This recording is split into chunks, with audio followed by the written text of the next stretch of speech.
నమస్తే అండి. మెడిస్టర్ హాస్పిటల్ ఇంద్రేశం నుంచి మాట్లాడుతున్నాము.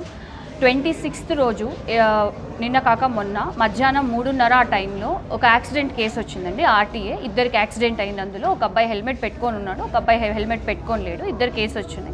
దాంట్లో ఒక అబ్బాయికి చాలా సీరియస్గా ఉండింది, ఒక అబ్బాయి నార్మల్ హెడ్ ఇంజరీ అయింది, కానీ పెద్దగా లోపల బ్రెయిన్లో కానీ బాడీలో కానీ ఏం చేంజెస్ లేవు. సో ఆ అబ్బాయిని తెల్లారే డిశ్చార్జ్ చేశాము.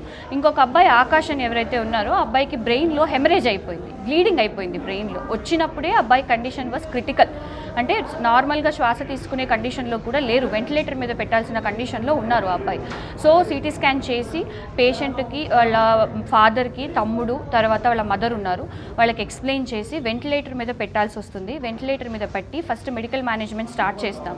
లోపల బ్లీడింగ్ ఎక్కువ అవ్వడం కానీ పేషెంట్ కండిషన్ కానీ ఏదైనా డిటేరియరేట్ అయితే ఇమీడియట్గా డీకంప్రెషన్ సర్జరీ అనేది చేయాల్సి ఉంటుందని ఎక్స్ప్లెయిన్ చేశామండి.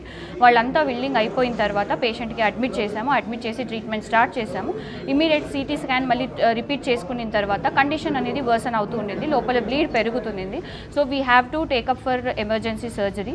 So proper neuro surgeon under strict every protocol ప్రకారం న్యూరో సర్జరీకి తీసుకున్నాము. లోపల ఆల్మోస్ట్ 2.5 లీటర్స్ వరకు బ్లీడ్ ఉండింది.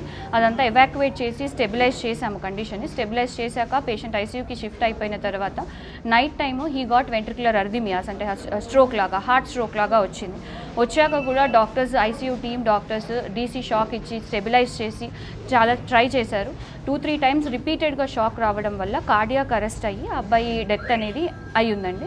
ఇది హై రిస్క్. కంప్లీట్గా వీడియో రికార్డింగ్, హాస్పిటల్ ప్రోటోకాల్స్ ప్రకారం recording, documentation, everything, science, everything signatures తీసుకొని కేసు అనేది టేకప్ చేయటం కానీ డీల్ చేయటం అనేది కానీ జరిగింది. Each and every protocol is according to medical guidelines మాత్రమే కానీ ప్రోటోకాల్స్ అనేవి వెళ్ళున్నాయి.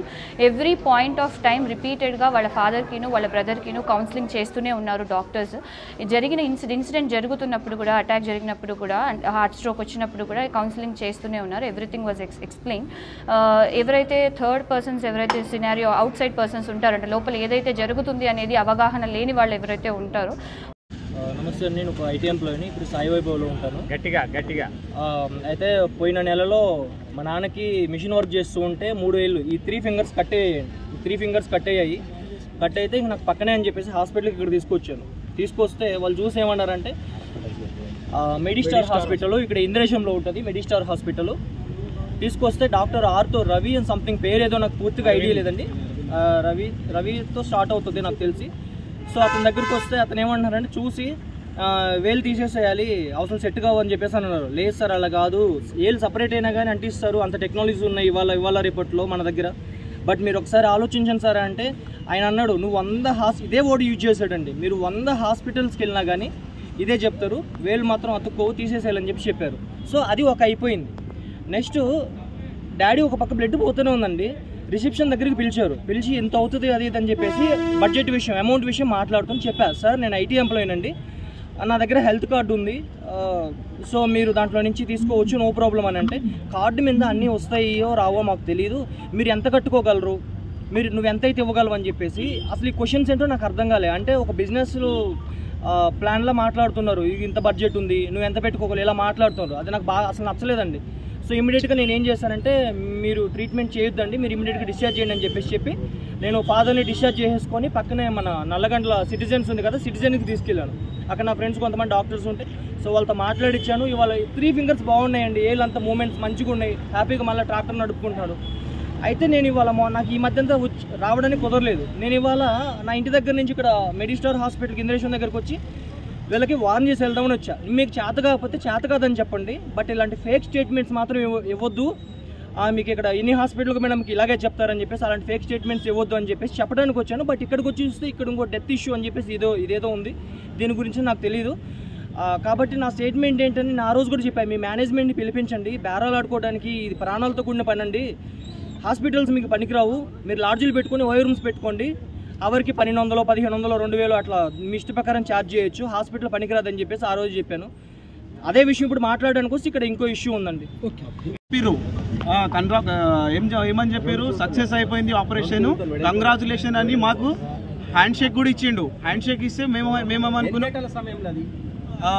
నైట్ 9 o'clock హ్యాండ్ షేక్ కూడా ఇచ్చిండు. సక్సెస్ అయిపోయింది. మార్నింగ్ లేచి మాట్లాడతాడు మీ బ్రదరు, మంచిగా అవుతాడు, ఓకే అవుతాడు అని చెప్పి వెళ్ళిపోయిండు. సరే ఓకే అని మేము మంచిగా సంతోషంగా ఇంటికి పోయి అన్నం తిని వచ్చి లోపు మళ్ళీ ఈడ వేరే కొత్త స్టోరీ క్రియేట్ చేసేసారు. ఆయనకు హార్ట్ బీట్ నడుస్తలేదు, అది ఇది అని కొత్త స్టోరీలు నడిపించారు. ఇట్లా హామీ ఇచ్చి మాకు ఇట్లా నమ్మక ద్రోహం చేయడం చాలా ఇబ్బంది కదా సార్. ఎంత అమౌంట్ కట్టారు? ఒక 1,50,000 వరకు కట్టినాం. కట్టిన తర్వాతనే చెప్పారు. ఇది ఆల్మోస్ట్ కట్టేసినాం, మొత్తం బిల్ అమౌంట్ చేసేసినాం, పే చేసేసినాం ఆల్రెడీ. చేసినాక పొద్దున్న మెల్లమెల్లగా చెప్తారు అది ఇది అని మెల్లమెల్లగా కొత్త స్టోరీ ట్రే చేస్తారు, ఇట్లా చేస్తారు. ఇది కావడం ఈ డాక్టర్ల నిర్లక్ష్యం వల్లనే మా బ్రదర్ చనిపోయింది. ఇప్పుడు దానికి న్యాయం, మా బ్రదర్కి న్యాయం కలగాలని మేము ఇక్కడ కోరుకుంటున్నాం. దానివల్ల మేము మా యూత్, మా ఫ్రెండ్స్ అందరం ఇక్కడ నిలిచినాం. ఆయనకు న్యాయం కలగాలి. మళ్ళీ ఈ హాస్పిటల్ ఉండే ప్రసక్తి అసలు లేనే లేదు ఇక్కడ. ఏమన్నా మేము ఏం కడతారు అని ఏమన్నా అంటే భయపెట్టిస్తారు.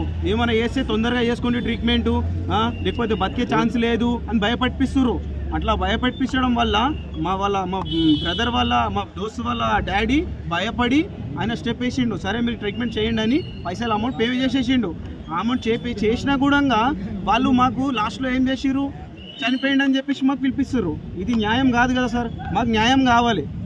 ఇప్పుడు ఆయన ఉన్నాడు బీదవాడు, ఇప్పుడు ఆయనకు న్యాయం కావాలి. మొహమ్మద్ షాకీర్.